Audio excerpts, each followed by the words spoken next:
पूरे देश के विकास के लिए कई विकास परियोजनाओं का यहां से शुभारंभ हो रहा है। जिस आजमगढ़ को देश के पिछड़े इलाकों में गिनते थे, आज वही देश के लिए विकास का नया अध्याय लिख रहा है।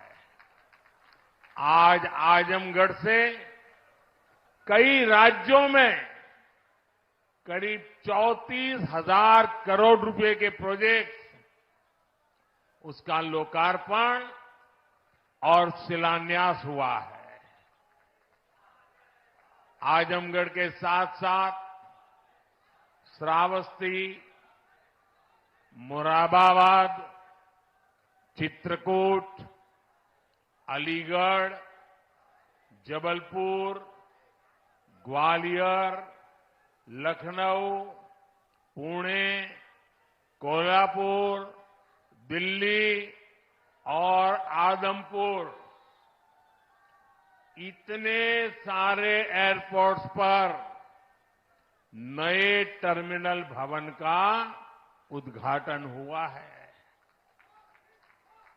और इन टर्मिनल्स के लिए कितनी तेजी से काम हुआ है, इसका एक उदाहरण ग्वालियर का विजया राजे सिंधिया एयरपोर्ट भी है। ये एयरपोर्ट सिर्फ 16 महीने की अवधि में बनकर तैयार हो गया है।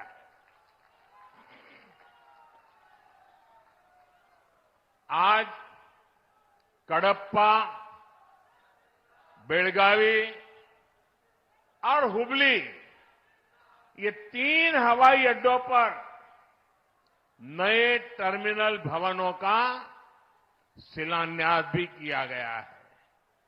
ये सारे प्रयास देश के सामान्य मानवी के लिए हवाई जहाज की यात्रा को और ज्यादा सहज और सुलभ बनाएंगे। लेकिन साथियों, आप देखिए, पिछले कई दिनों से मेरे समय की मर्यादा के कारण मैं एक ही स्थान पर से देश के अनेकों प्रोजेक्ट का लोकार्पण कर रहा हूं। और जब लोग सुनते हैं कि देश में एक साथ इतने एयरपोर्ट, एक साथ इतने रेलवे स्टेशन, एक साथ इतने हवाई अड्डे, एक साथ इतने आईआईएम, एक साथ इतने एम्स, लोग अचरज हो जा रहे हैं। और कभी कभी पुरानी जो सोच रहती थी ना, तो इसको भी उसी चौखट में बिठाते हैं और क्या कहते हैं, अरे भाई ये तो सब चुनाव का मौसम है ना। अरे मेहरबान, चुनाव के मौसम में पहले क्या हुआ करता था? पहले की सरकारों में बैठे हुए लोग जनता की आंख में धूल झोंकने के लिए घोषणाएं कर देते थे। कभी कभी तो इनकी हिम्मत इतनी होती थी कि पार्लियामेंट में भी रेलवे की नई नई योजनाएं घोषित कर देते थे। बाद में कोई पूछने वाला नहीं। और जब मैं एनालिसिस करता तो 35 साल पहले घोषणा हुई। कभी चुनाव के पहले पत्थर गाड़ देते थे आकर के, फिर खो जाते थे। पत्थर भी खो जाते थे, नेता भी खो जाते थे। यानी सिर्फ घोषणाएं होना। और मुझे याद है, जब 2019 के वर्ष में मैं कोई भी योजना घोषित करता था या शिलान्यास करता था, तो पहला हेडलाइन यही बनता था कि देखो भाई, ये तो चुनाव है इसलिए हो रहा है। आज देश देख रहा है, मोदी दूसरी मिट्टी का इंसान है।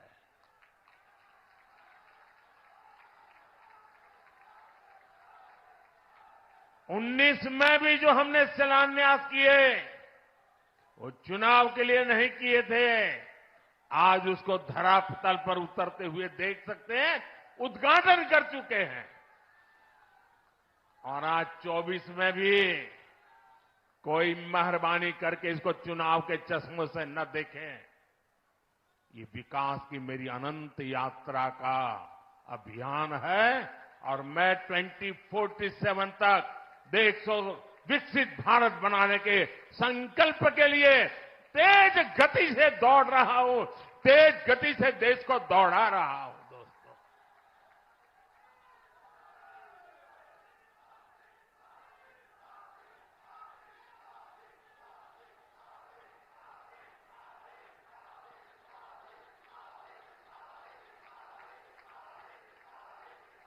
आजमगढ़ का इतना प्यार, इतना स्नेह देश भर के लोग आज जुड़े हुए देख रहे हैं। आपका ये उत्साह देख रहे हैं और मैं देख रहा हूं पीछे जितने लोग अंदर पंडाल में हैं उससे ज्यादा धूप में तप रहे हैं। भैया, ये प्यार अद्भुत है।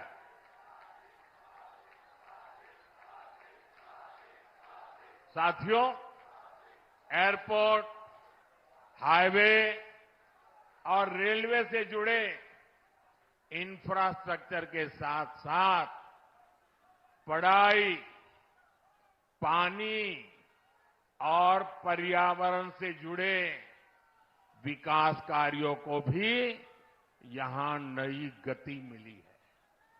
इन विकास परियोजनाओं के लिए मैं उत्तर प्रदेश और देश के सभी राज्यों की जनता को बधाई देता हूं। मैं विशेष रूप से आजमगढ़ के लोगों का आभार व्यक्त करता हूं।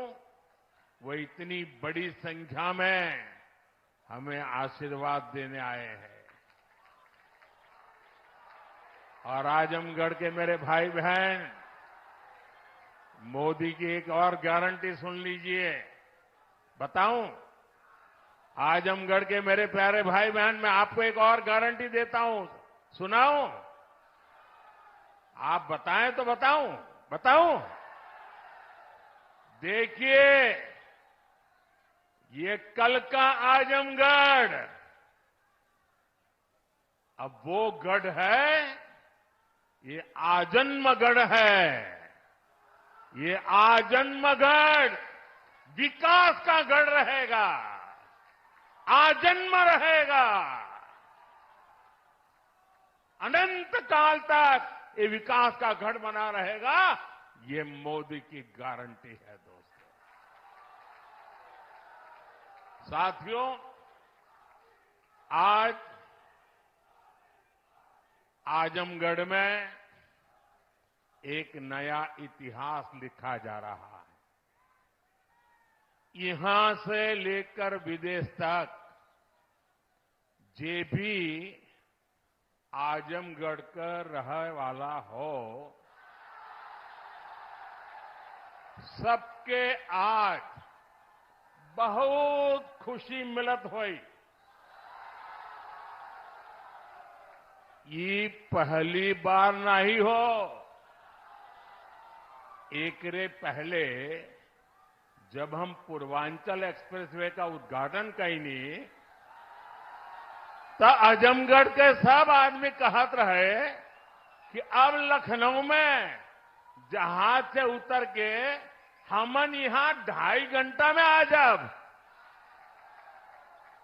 अब तो आजमगढ़ में आपन जहाज उतरे का ठिकाना हो गेल। एकरे अलावा मेडिकल कॉलेज और यूनिवर्सिटी बनने के कारण पढ़ाई और दवाई के इंतजाम के लिए भी बनारस जाए का जरूरत कम पड़ी।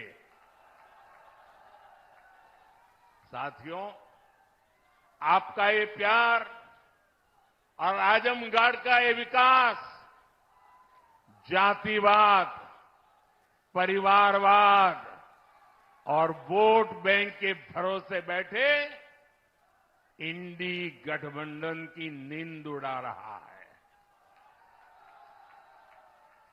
पूर्वांचल ने दशकों तक जातिवाद और तुष्टीकरण की राजनीति देखी है और पिछले 10 वर्षों में ये क्षेत्र विकास की राजनीति भी देख रहा है और 7 साल से योगी जी के नेतृत्व में उसे और गति मिली है।